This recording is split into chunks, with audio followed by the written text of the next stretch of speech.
وہ اللہ سے راضی ہے، اللہ ان سے راضی، اللہ ان سے راضی۔ ایک ایک حکم آقا پر گزری جن کی ساری عمر، اللہ ان سے راضی۔ السلام علیکم ورحمۃ اللہ وبرکاتہ۔ نحمدہ ونصلی علی رسولہ الکریم، اما بعد، فاعوذ باللہ من الشیطان الرجیم، بسم اللہ الرحمن الرحیم۔ رب اشرح لی صدری ویسر لی امری واحلل عقدۃ من لسانی یفقہوا قولی۔ ناظرین، پروگرام روشنی کے مینار کے ساتھ قبل اسکندر حاضر ہے۔ ناظرین، الحمدللہ کافی سارے آپ نے صحابہ اور صحابیات کی زندگی کے بارے میں پروگرام دیکھ لیے ہوں گے، اور مجھے یقین ہے کہ ان پروگراموں کو دیکھنے کے بعد ہم سب کی زندگی میں کسی نہ کسی درجے پہ کچھ نہ کچھ عمل میں تبدیلی ضرور آئی ہوگی۔ ہمارے اخلاق میں، ہماری عبادات میں، ہمارے معاملات میں کچھ نہ کچھ تو ہم نے بہتری ضرور کی ہی ہوگی۔ ناظرین، یہ وہ مبارک مہینہ ہے رمضان کا کہ جس میں اللہ تعالیٰ نے اپنی کتاب قرآن اتاری۔ یہ وہ مہینہ ہے کہ جس میں اللہ تعالیٰ نے اس قرآن کی وجہ سے اس مہینے کو تمام مہینوں پر فضیلت دی۔ اس رات کو، جس رات میں قرآن 7ویں آسمان پر اتارا گیا، اس رات کو تمام راتوں پر اللہ تعالیٰ نے فضیلت دی۔ اللہ کے رسول صلی اللہ علیہ وسلم جن پر یہ قرآن نازل ہوا، ان کو تمام رسولوں پر فضیلت دی گئی۔ تو سوچیں کہ یہ قرآن کتنا بابرکت ہے۔ اس کو پڑھنا، سمجھنا اور غور و فکر کرنا کتنا ضروری ہے۔ دنیا کی کوئی ایسی کتاب نہیں ہے ناظرین جس کو ہم سوچے سمجھے بغیر پڑھیں، لیکن بدقسمتی ہے کہ یہ اکیلی کتاب ہے کہ جس کو ہم پڑھتے ہیں، تلاوت بھی کرتے ہیں، اپنی آوازوں سے اس کو مزین بھی کرتے ہیں، لیکن ہم سمجھتے نہیں ہیں۔ ہمیں نہیں معلوم کہ ہمارا رب ہم سے کیا چاہتا ہے۔ تو یہ کتاب ہمارے لیے رہنمائی کا ذریعہ ہے۔ یہ وہ کتاب ہے جو ہمیں اللہ کے بارے میں بتاتی ہے۔ ناظرین، جب ہم قرآن کی بات کر رہے ہیں تو اس کتاب کو ہم تک پہنچنے میں بہت وقت لگا، بہت مصائب و مشکلات سے صحابہ گزرے، بڑی محنت کی، اور اسی میں جن کاتب وحی کے بارے میں آج ہم جانیں گے، اس صحابی کا نام ہے حضرت زید بن ثابت رضی اللہ عنہ۔ ناظرین، حضرت زید بن ثابت انصاری تھے، خزرج قبیلے سے آپ کا تعلق تھا۔ ان کے فادر جنگ بعاث سے پہلے ہی وفات پا چکے تھے۔ جنگ بعاث وہ جنگ تھی کہ جو آپس میں انصار کے مختلف قبیلوں کے درمیان ہوئی تھی۔ اس کے بعد اللہ کے رسول صلی اللہ علیہ وسلم جب مدینہ آئے تو اللہ کے رسول صلی اللہ علیہ وسلم سے ہر کوئی قریب ہونے کی کوشش کرتا تھا۔ زید بن ثابت کے چچا اللہ کے رسول صلی اللہ علیہ وسلم کی نبوت کا دعویٰ کرنے سے پہلے ہی یہودی ہو گئے تھے، اور وہ مدرسے میں پڑھاتے تھے۔ اس طریقے سے حضرت زید بن ثابت کو پڑھنے اور لکھنے کا شوق تھا۔ آپ یہودیوں کے مدرسے جاتے تھے اور وہاں پہ تعلیم حاصل کرتے تھے۔ جب اللہ کے رسول صلی اللہ علیہ وسلم مدینہ آئے تو ان کی والدہ اللہ کے رسول صلی اللہ علیہ وسلم کے پاس اپنے بیٹے کو لے کر آئیں، اور آپ کو فرمایا کہ میرا بیٹا یہ پڑھنا بھی اور لکھنا بھی جانتا ہے۔ کچھ ہی عرصے بعد غزوہ بدر ہو گئی۔ تمام صحابہ نے بہت جوش و خروش سے اس جنگ میں حصہ لیا۔ حضرت زید بن ثابت جو ابھی 13 سال کے تھے، وہ بھی اس جنگ میں شریک ہونے کے لیے اللہ کے رسول صلی اللہ علیہ وسلم کے پاس پیش ہوئے۔ اللہ کے رسول صلی اللہ علیہ وسلم نے، چونکہ وہ بہت چھوٹے تھے، اس وقت ان کو جنگ میں شامل ہونے سے منع کر دیا، جس پر ان کی ماں کو بہت ملال اور غمزدہ تھی۔ حضرت زید بن ثابت کی والدہ کو اس بات کا ملال تھا کہ آج اگر ان کا شوہر زندہ ہوتا تو اللہ کے رسول صلی اللہ علیہ وسلم کے ساتھ جنگ میں شمولیت کی سعادت حاصل کرتا۔ لیکن یہ انصاری جو بچے تھے صحابی، ان کو اللہ کے رسول صلی اللہ علیہ وسلم سے قریب ہونے کا ایک بہت ہی اچھا اور زبردست قسم کا انہوں نے طریقہ جان لیا۔ چونکہ یہ لکھنا اور پڑھنا جانتے تھے تو اللہ کے رسول صلی اللہ علیہ وسلم کے پاس آئے، اور ان کی والدہ نے کہا کہ یا رسول اللہ، میرا یہ بیٹا جو ہے یہ قرآن کا علم جانتا ہے، اس کو 17 کے قریب صورتیں زبانی یاد ہیں، تو آپ بے شک ان سے وہ سن لیں، اور وہ اسی طریقے سے قرآن پڑھتا ہے جیسے کہ آپ کے دل کے اوپر اللہ تعالیٰ نے وحی کی ہے۔ اللہ کے رسول صلی اللہ علیہ وسلم نے ان کا قرآن سنا تو آپ بہت خوش ہوئے کیونکہ وہ اتنی خوبصورت طریقے سے، اتنے عمدہ طریقے سے قرآن پڑھتے تھے کہ آپ صلی اللہ علیہ وسلم ان سے متاثر ہوئے بغیر نہ رہ سکے۔ ان کے ہونٹوں پر قرآنی کلمات ایسے چمکتے تھے جیسے ستارے اور موتی چمکتے ہیں۔ اللہ کے رسول صلی اللہ علیہ وسلم ان کی خوبیاں دیکھ کر بہت خوش ہوئے، اور آپ صلی اللہ علیہ وسلم کو زیادہ خوشی اس بات سے ہوئی کہ آپ عربی کو بہت عمدہ انداز میں لکھنا بھی جانتے تھے۔ اللہ کے رسول صلی اللہ علیہ وسلم نے فرمایا کہ اے زید، میرے لیے یہود کی زبان عبرانی لکھنا بھی سیکھو، مجھے ان پر اعتماد نہیں۔ انہوں نے کہا یا رسول اللہ، میں فوراً عبرانی زبان سیکھنا شروع کر دیتا ہوں، اور تھوڑے ہی عرصے میں آپ نے عبرانی زبان سیکھ لی۔ رسول صلی اللہ علیہ وسلم یہود کی طرف کوئی بھی اگر پیغام لکھ کر بھیجتے تھے تو حضرت زید بن ثابت کو بلایا جاتا تھا، اور آپ اللہ کے رسول صلی اللہ علیہ وسلم کے لیے وہ تحریر کرتے تھے، اور اس طریقے سے اللہ کے رسول صلی اللہ علیہ وسلم ان کو بھیجتے تھے۔ اور اگر ان کی طرف سے کوئی خط آتا تھا یہود کی طرف سے تو آپ زید بن ثابت کو بلاتے اور وہ آپ کو پڑھ کر سناتے تھے۔ پھر اللہ کے رسول صلی اللہ علیہ وسلم کے حکم کے مطابق انہوں نے عبرانی کے ساتھ ساتھ سریانی زبان بھی سیکھ لی۔ اللہ کے رسول صلی اللہ علیہ وسلم کے یہ ترجمان بن گئے، اور اس طریقے سے انہیں اللہ کے رسول صلی اللہ علیہ وسلم کا قرب اور محبت ملی۔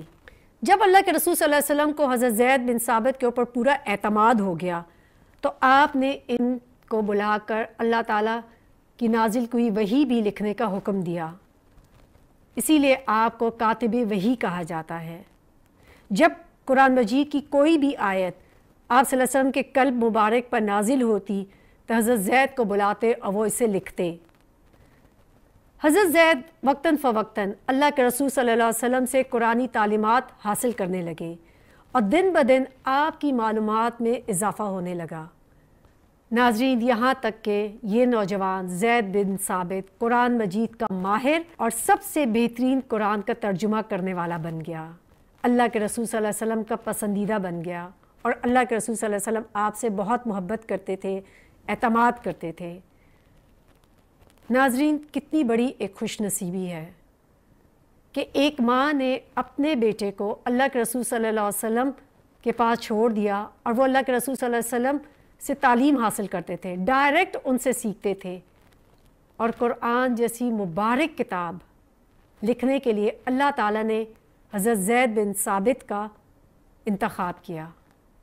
ان کے بارے میں مزید جانیں گے ایک بریک کے بعد۔ السلام علیکم ورحمۃ اللہ وبرکاتہ۔ وہ اللہ سے راضی ہے، اللہ ان سے راضی، اللہ ان سے راضی۔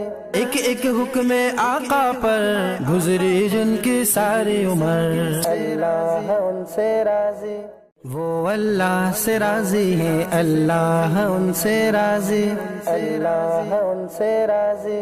ایک ایک حکم آقا پر گزری جن کی ساری عمر، اللہ ان سے راضی۔ السلام علیکم ورحمۃ اللہ وبرکاتہ۔ ویلکم بیک ناظرین۔ ناظرین، بریک پر جانے سے پہلے ہم جان رہے تھے حضرت زید بن ثابت کی زندگی کے بارے میں۔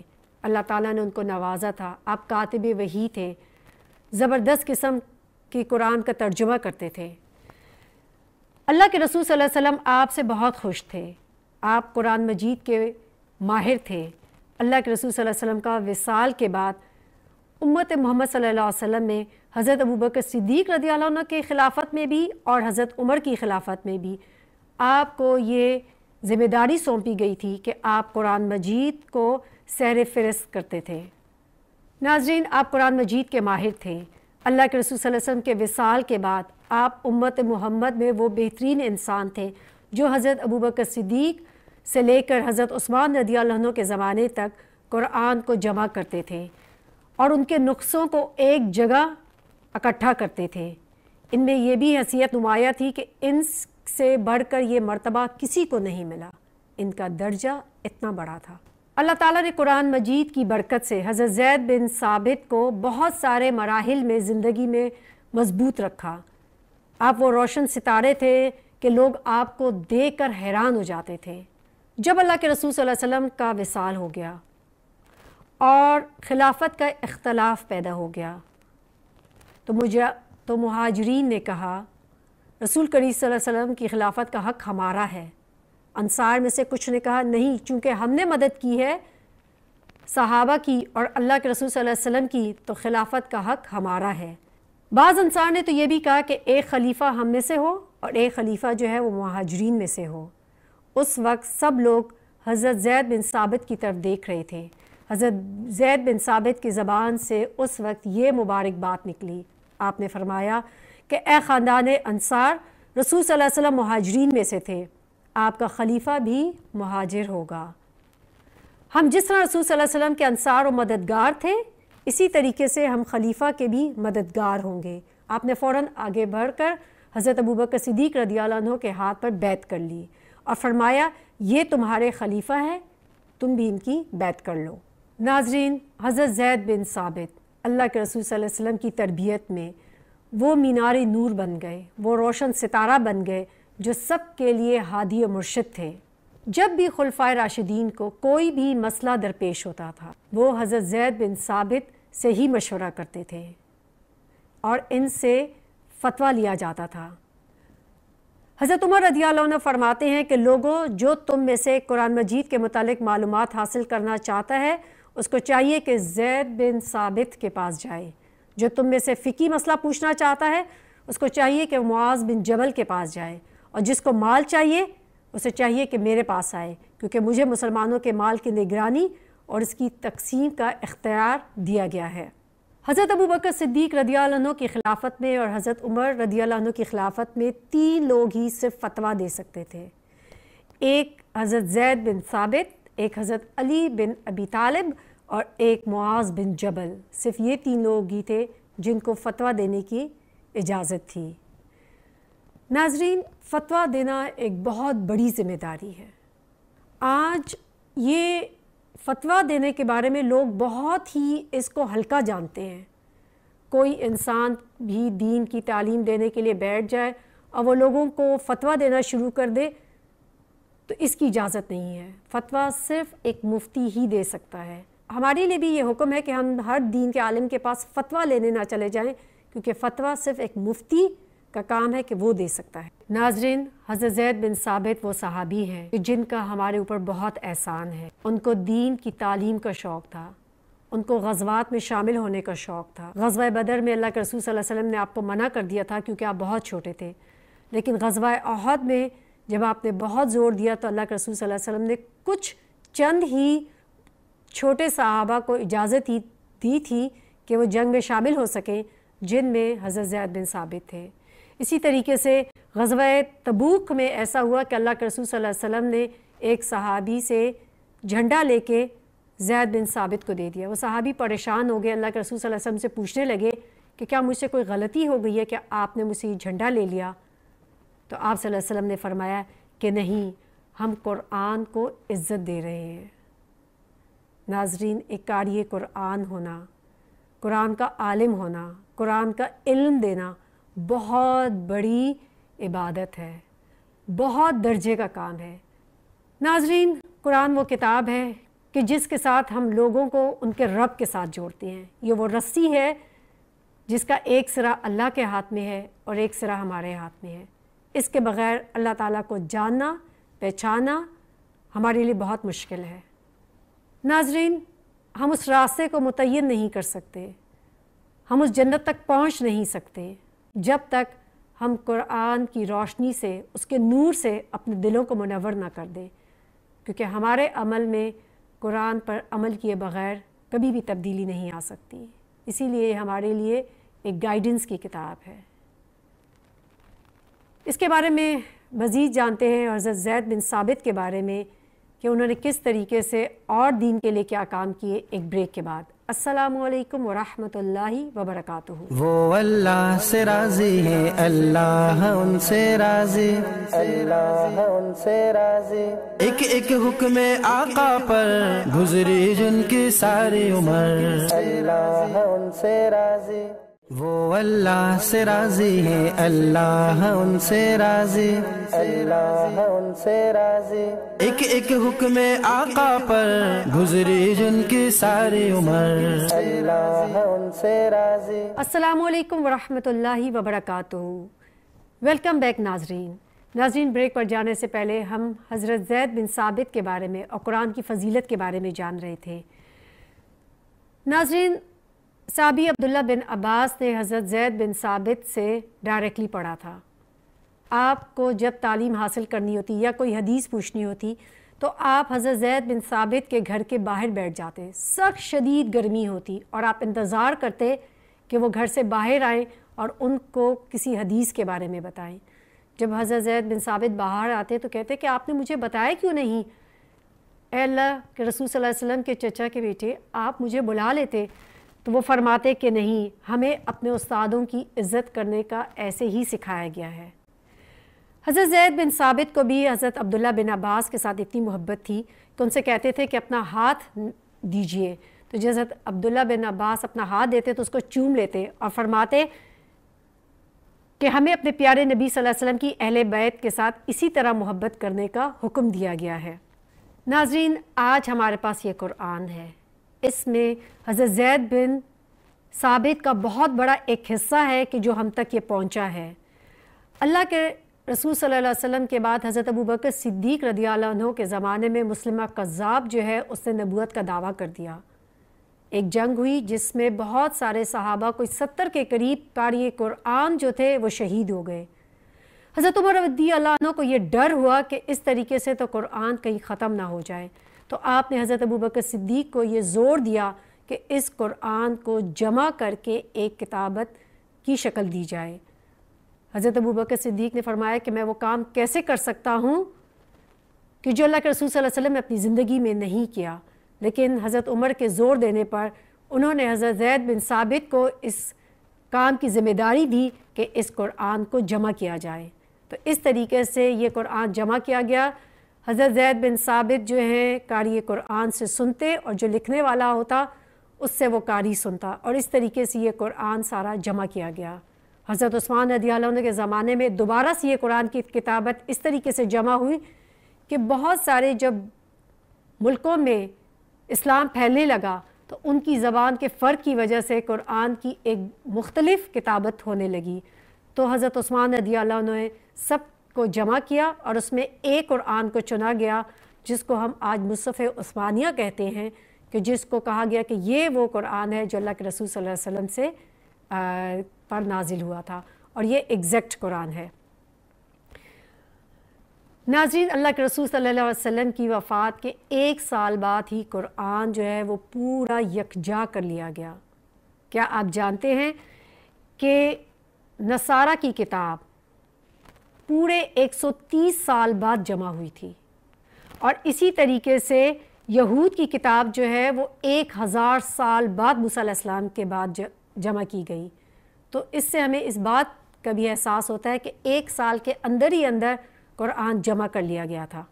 ناظرین، حضرت زید بن ثابت جب اپنے رب کو پیارے ہوئے تو مسلمان بہت زار و قطار روئے، کیونکہ آج علم کا خزانہ مٹی میں دفن ہو گیا۔ حضرت ابو ہریرہ رضی اللہ عنہ نے فرمایا کہ آج اس امت کا متبحر عالم دنیا سے کوچ کر گیا، کاش اللہ تعالیٰ عبداللہ بن عباس کو اس کا نعم البدل بنا دے، اور اللہ تعالیٰ نے ان کی دعا یہ قبول کی۔ ناظرین، حضرت زید بن ثابت وہ صحابی تھے کہ جنہوں نے اپنی زندگی وقف کی۔ اگر وہ چھوٹے تھے تو انہوں نے اپنی قابلیت کو اس جگہ پہ لگایا جو ان کی صلاحیتیں تھیں، اپنی صلاحیتوں کو ضائع نہیں کیا۔ ان کو لکھنا پڑھنا آتا تھا تو انہوں نے اس وجہ سے اللہ کے رسول صلی اللہ علیہ وسلم کی قربت حاصل کی۔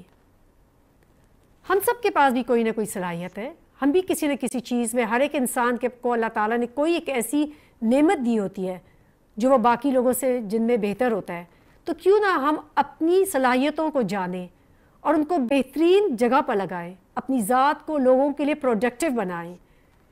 چاہے آپ کو کھانا بنانے آتا ہے تو آپ لوگوں کو کھانا بنانا سکھائیں، کیونکہ اس میں بھی بہت بڑی خیر ہے کہ آپ کسی کو کھانا بنانا سکھا دیتے ہیں۔ اگر آپ کو کوئی کاریگری آتی ہے، کوئی آپ کو کشیدہ کاری آتی ہے، آپ کو بہت اچھا قرآن پڑھنا آتا ہے، کوئی بھی چھوٹی سے چھوٹی نیکی، سوشل میڈیا کا دور ہے، اگر آپ اس میں بہت اچھے ہیں تو آپ یہ دیکھیں کہ آپ اس کے ذریعے کیسے دین کی خدمت کر سکتے ہیں۔ ناظرین، اب دنیا بہت پھیل گئی ہے، ہم نے یہ دیکھنا ہے کہ ہم کس طریقے سے اپنی صلاحیتوں کو استعمال کر کے اپنے رب کے قریب ہو سکتے ہیں۔ تو اللہ تعالیٰ ہماری صلاحیتوں کو پروڈکٹیو بنائے، نفع بخش بنائے، ہمیں اپنی صلاحیتوں کے ذریعے پازیٹیو بنائے اور ہمارے اندر سے ایک نیگیٹیوٹی نکال دے. آمین یا رب العالمین. وآخر دعوانا ان الحمد للہ رب العالمین. سبحانک اللہم و بحمدک اشہد ان لا الہ الا انت استغفرک و اتوب الیک. السلام علیکم ورحمۃ اللہ وبرکاتہ. وہ اللہ سے راضی ہے، اللہ ان سے راضی، اللہ ان سے راضی. ایک ایک حکم آقا پر گزری جن کی ساری عمر، اللہ ان سے راضی.